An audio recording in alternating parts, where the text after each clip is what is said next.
Hello friends, welcome to Ankit Chaudhary education. And आज की class में हम डिस्कस करेंगे addition of hydrogen halides. Alkenes के अंदर एडिशन ऑफ हाइड्रोजन हैलाइड्स हम पढ़ने वाले हैं, यानी कि हाइड्रोजन हैलाइड्स को हम ऐड करेंगे अल्कीन्स में और फिर हम देखेंगे हमारा रिएक्शन कैसा बन के आया। आइए शुरू करते हैं। सबसे पहले हाइड्रोजन हैलाइड होता क्या है, तो देखो जितने भी हमारे पास हैलोजेंस होते हैं अगर आप उनको हाइड्रोजन के साथ ऐड करा दो तो वो बनेंगे हाइड्रोजन हैलाइड। आपको यहाँ पे क्लियरली दिख रहा होगा HCl, HBr, HI, ये सारे के सारे प्रॉपर एग्जाम्पल है हाइड्रोजन हैलाइड के, क्योंकि यहाँ पे कॉम्बिनेशन है हाइड्रोजन एंड हैलोजन का। समझ में आ गया? अच्छा, add up to alkenes to form alkyl halides. तो जब कभी भी आप इन हाइड्रोजन हैलाइड्स को ऐड करोगे अल्कीन्स के साथ तो जो प्रोडक्ट बनता है वो बनता है अल्काइल हैलाइड। ये बात ध्यान रहे। और अल्काइल हैलाइड क्या होता है? अल्काइल हैलाइड का मतलब होता है कि हैलोजेंस जब ऐड हो जाते हैं अल्कीन्स के साथ। ठीक है, याद रहे ये बात। अब बात करते हैं कि जो ऑर्डर है रिएक्टिविटी ऑफ हाइड्रोजन हैलाइड का वो किस तरीके से होगा। तो सबसे ज्यादा रिएक्टिव होता है HI। ठीक है, जो हाइड्रोजन आयोडीन के साथ कंबाइन होकर हाइड्रोजन हैलाइड बनाता है वो बहुत ज़्यादा रिएक्टिव होता है। अगर इसको आप ऐड करोगे अल्कीन के साथ तो प्रोडक्ट यानी कि अल्काइल हैलाइड बहुत जल्दी फॉर्म होगा। उसके बाद HBr एंड देन HCl। अब समझते हैं कि ये रिएक्शन होगा कैसे। तो जैसे एडिशन हो रहा था हैलोजेंस का अल्कीन्स के ऊपर, सिमिलरली ये भी रिएक्शन फॉलो अप होता है। देखो जो एडिशन है हाइड्रोजन हैलाइड का, ये बहुत बढ़िया एग्जांपल इलेक्ट्रोफिलिक एडिशन रिएक्शन का। और अब तक आपको शायद ये बात अच्छे से समझ आ गई होगी कि इलेक्ट्रोफिलिक एडिशन रिएक्शन है क्या। तो यार यहाँ पे होता ये है कि जो भी हमारे पास न्यूक्लियोफाइल होते हैं, ध्यान रहे यहाँ पे रिएक्शन का नाम है इलेक्ट्रोफिलिक एडिशन रिएक्शन, मगर ऐड हो रहे होते हैं न्यूक्लियोफाइल, क्योंकि इलेक्ट्रोफाइल खुद तो अल्कीन्स होता है। अल्कीन्स खुद क्या होते हैं? इलेक्ट्रोफाइल होते हैं, यानी कि इलेक्ट्रॉन लविंग स्पीसीज होते हैं। और जितने भी हैलाइड्स वगैरह होते हैं ये सारे के सारे न्यूक्लियोफाइल की तरह ट्रीट होते हैं। तो जब ये ऐड हो जाते हैं अल्कीन के ऊपर तो इस रिएक्शन को हम कहते हैं इलेक्ट्रोफिलिक एडिशन। ठीक है, आपको अल्कीन के नज़र से सोचना है। अल्कीन खुद क्या है? इलेक्ट्रोफाइल। तो उसने जिसको ऐड कराया तो हम यही तो कहेंगे इलेक्ट्रोफिलिक एडिशन रिएक्शन। ओके, अब इसको जरा इलस्ट्रेशन को समझते हैं बहुत डिटेल में। समझो सबसे पहले, और इसके लिए हमने दो पार्ट में इसको डिवाइड किया है। एक तो हम जो हमारे पास हाइड्रोजन हैलाइड है उसको हम ऐड करेंगे सिमेट्रिक अल्कीन के ऊपर, और दूसरे केस में हम ऐड करेंगे अनसिमेट्रिक अल्कीन्स के ऊपर। अब ये सिमेट्रिक क्या होता है और अनसिमेट्रिक क्या होता है, आइए हम आगे डिस्कस करते हैं। तो सबसे पहले हम बात करने वाले हैं addition reaction of HBr। HBr क्या है? एक हाइड्रोजन हैलाइड है जहां पे हम सिमेट्रिक अल्कीन का इस्तेमाल कर रहे हैं इस रिएक्शन को परफॉर्म कराने के लिए। देखो सिमेट्रिक का मतलब ये होता है कि आप अगर किसी भी कंपाउंड को आधे आधे में कन्वर्ट करो तो जो उसका लेफ्ट हैंड पार्ट है और जो राइट हैंड पार्ट है उसमें आपको नंबर ऑफ कार्बन एटम, उनकी कॉम्पोजिशन, उनका कॉन्फर्मेशन सब कुछ एक जैसा दिखेगा। जैसे कि मैं यहाँ पे बात करूँ, ये मेरे पास एक अल्कीन है, इसको मैं 20 से ऐसे डिवाइड कर देता हूँ तो इस तरफ भी और इस तरफ भी बिल्कुल सेम स्ट्रक्चर दिखा मुझे। तो ये एक सिमेट्रिक का प्रॉपर एग्जाम्पल है।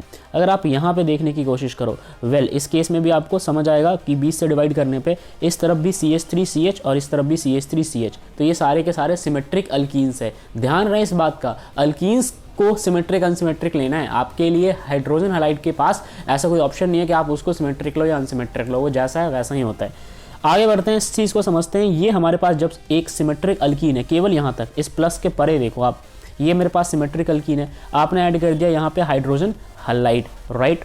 तो होगा क्या रिएक्शन के अंदर कि जो यहाँ पे हैलोजन वाला पार्ट है ना, वो हैलोजन वाला पार्ट जाके ऐड हो जाता है किसके साथ? एक कार्बन के साथ। अब कोई भी कार्बन हो सकता है क्योंकि सिमेट्रिक है, चाहे इधर ऐड करा लो चाहे इधर ऐड करा लो। ओके, और जो दूसरा हाइड्रोजन था, मतलब इस हाइड्रोजन हैलाइड के अंदर एक हाइड्रोजन भी होगा, वो ऐड हो जाएगा बचे हुए कार्बन एटम के साथ। फॉर इंस्टेंस अगर ये ब्रोमीन ऐड होता है यहाँ पे तो ये हाइड्रोजन ऐड होगा यहाँ पे। इस तरीके से यहाँ से बॉन्ड जो है वो डिस्प्लेस हो जाएगा और दोनों के रिमेनिंग एक एक जो इलेक्ट्रॉन्स की कमी थी वो कंप्लीट करने के लिए हाइड्रोजन और ब्रोमीन आ जाएंगे। ये बात समझ गए? इन अ सिमिलर फैशन ये रिएक्शन भी परफॉर्म हो रहा होगा। अगर आप यहाँ पे ध्यान से देखो तो एक Br जाके ऐड हो जाएगा इस तरफ, ठीक है, और एक जो हाइड्रोजन है वो जाके ऐड हो जाएगा इस तरफ। फिर से समझो, Br ऐड हो गया यहाँ पे और हाइड्रोजन ऐड हो गया यहाँ पे। इस कारण से यहाँ का बॉन्ड भी टूट गया और जो प्रोडक्ट बन क्या है, नोट कीजिए इस प्रोडक्ट के बारे में क्या इन्फॉर्मेशन समझ आती है प्रोडक्ट से। ये प्रोडक्ट है एक अल्काइल हैलाइड। अल्काइल हैलाइड मतलब एक सिंगल बॉन्ड कार्बन एटम के साथ और साथ में हैलोजन। तो बिल्कुल हमारा प्रोडक्ट अल्काइल हैलाइड आना चाहिए था और ये चीज़ यहाँ पे क्लियरली मेंशन भी है। समझ गए इस बात को? चलिए अब हम बात करने वाले हैं इसी रिएक्शन का, लेकिन इस हाइड्रोजन हैलाइड को हम रिएक्ट कराएंगे अनसिमेट्रिक अल्कीन्स के साथ। समझ गए?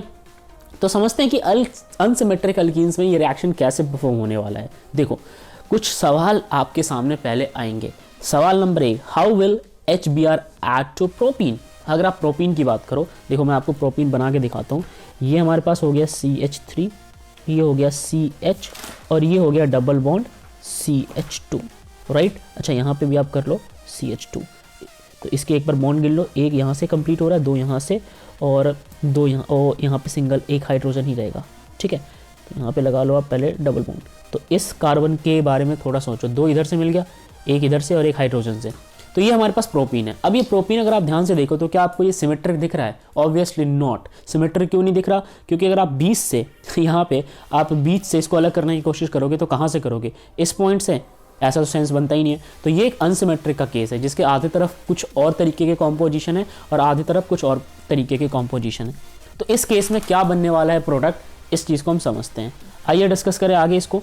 देखो, जब हम बात करते हैं इस ऐसे सिनेरियो में तो हमारे पास दो चांसेज होते हैं प्रोडक्ट बनने के। ये हमारे पास प्रोपीन का स्ट्रक्चर प्रॉपर आप देख लो, समझ गए। हाइड्रोजन हैलाइड को आप यहाँ पे ऐड करा रहे हो। अब आप ऐसा नहीं कह सकते कि हाइड्रोजन इधर चला जाएगा इधर चला जाएगा, थोड़ा सोच समझ के आंसर करना है। यहाँ पे ध्यान से देखिए, यहाँ पे तो कुछ होगा नहीं, जो ये वाला पार्ट है इस तरफ तो आपको छेड़ना नहीं है, क्योंकि ये चीज़ आपने पहले भी पढ़ा है कि रिएक्शन के अंदर जितने भी चेंजेस होते हैं वो अनसैचुरेटेड पार्ट में होते हैं। अब बेशक ये सिमेट्रिक नहीं है, मगर जब मैं अनसैचुरेटेड पार्ट की बात करूंगा तो ये कार्बन और ये कार्बन ही अनसैचुरेटेड में रोल प्ले करेंगे। तो जो एडिशन होगा हाइड्रोजन और ब्रोमीन का, ये इन्हीं के दोनों के इर्द गिर्द होने वाला है। हो सकता है कि ये ब्रोमीन उठ के यहाँ पे चला जाए और ये हाइड्रोजन उठ के यहाँ पे चला जाए, राइट। तो अगर ये ब्रोमीन यहाँ पे चला जाता है और ये हाइड्रोजन यहाँ पे जाके अटैच हो जाता है तो हमारा रिएक्शन कुछ ऐसा दिखेगा, प्रोडक्ट जो है बन के आएगा वो ऐसा दिखेगा, राइट। अगर ये ब्रोमीन यहाँ ना जाके ये ब्रोमीन यहाँ चला जाता है इस वाले के पार्ट, और ये वाला हाइड्रोजन यहाँ चला जाता है, तो हमारा जो प्रोडक्ट है वो कुछ ऐसा दिखेगा। अब आप जरा वीडियो को पॉज करके बहुत तसल्ली से स्ट्रक्चर को देख लीजिए। मैं उम्मीद करता हूँ आपने देख लिया होगा। अब आगे बढ़े और इसकी नेमिंग की बात करते हैं। तो इसका जो नेम है वो होगा 2-ब्रोमो-प्रोपेन, क्योंकि सेकंड पोजीशन पे ब्रोमीन अटैच है। और इसके केस में इसकी जो नेमिंग होने वाली है वो 1-ब्रोमो-प्रोपेन होने वाली है। नेमिंग में ज़्यादा फर्क नहीं है, केवल पोजीशन ब्रोमीन की चेंज हो गई, मगर आपके पास स्ट्रक्चर जब आया तो वो काफ़ी हद तक डिफरेंट था एक दूसरे के कंपैरिजन में। अब सवाल ये आता है कि अनसिमेट्रिक के केस में जो प्रोडक्ट है वो दो मन क्या है, तो हम एक्सेप्ट कौन सा करें? इस कंफ्यूजन को दूर करने के लिए मार्कोनिकॉव एक रशियन केमिस्ट थे, उन्होंने एक जनरलाइजेशन को हमारे सामने पेश किया और उसके अकॉर्डिंग हमने ये समझा कि इनमें से कौन सा हमें सिलेक्ट करना चाहिए। अब आपके मन में सवाल चल रहा होगा कि कौन सा सेलेक्ट करें और वो ऑब्जर्वेशन या जनरलाइजेशन थी क्या? तो 1869 के अंदर बहुत सारे रिएक्शंस को डिटेल में पढ़ने के बाद मार्कोनिकॉव इस अंजाम तक पहुंचे और उन्होंने जनरलाइज कर दिया। और क्या था वो कि these generalisation led to Markovnikov to frame a rule called Markovnikov rule. तो उन्होंने इतने सारे रिएक्शंस को जब डिटेल में स्टडी किया तो एक रूल को एस्टेब्लिश किया, और उस रूल पे हम डिसाइड करते हैं कि कौन सा प्रोडक्ट हमें इन दोनों में से एक्सेप्ट करना चाहिए और कौन सा नहीं करना चाहिए। ध्यान रहे, मार्कोनिकॉव का जो भी रूल था वो केवल और केवल अनसिमेट्रिक अल्कीन के ऊपर होने वाले हाइड्रोजन हैलाइड रिएक्शंस पे बेस्ड है। समझ गए इस बात को? सिमेट्रिक के लिए आपको कुछ भी रूल्स लगाने की जरूरत नहीं है, क्योंकि इनडायरेक्टली प्रोडक्ट तो वहां पे एक जैसा ही बनता है, ठीक है। तो इसलिए हम जब सैचुरेटेड अल्कीन्स के रिएक्शंस की बात करते हैं तो वहां पे हम कोई रूल अप्लाई नहीं करते हैं। बहरहाल अपने टॉपिक पे वापस आते हैं और समझते हैं कि ये रूल है क्या। तो ये रूल ये कहता है कि जो भी नेगेटिव पार्ट एडिंग मॉलिक्यूल का है, यानी कि जो ये मॉलिक्यूल आप ऐड कर रहे हो इस अल्कीन के ऊपर, इसका जो नेगेटिव पार्ट है, ध्यान से देखो, ब्रोमीन नेगेटिव पार्ट होगा, ये नेगेटिव पार्ट ऐड होने वाला है उस कार्बन के पास। यही दो कार्बन ऑप्शन है आपके पास, एक ये वाला और एक ये वाला, क्योंकि ये अनसैचुरेटेड में रोल प्ले करेंगे। तो ये नेगेटिव पार्ट उसके पास जाके ऐड होगा जिसके पास लेसर नंबर ऑफ हाइड्रोजन है।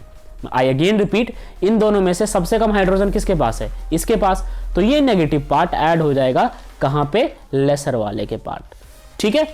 और जो मोर वाला हाइड्रोजन है, यानी कि इस वाले कार्बन के पास तो ज्यादा हाइड्रोजन है, तो यहां पे जो बचा हुआ हाइड्रोजन है वो जाके ऐड हो जाएगा। ये किसने कहा था? ये कहा था मार्कोनिकॉव ने अपने रूल के अकॉर्डिंग। अब बताओ इन दोनों प्रोडक्ट में से कौन सा प्रोडक्ट इस वाले रूल को फॉलो कर रहा है? तो इस वाले रूल को फॉलो कर रहा है ये वाला, जहां पे नेगेटिव पार्ट कहां ऐड हो रहा है? जहां पे laser number of hydrogen atom है।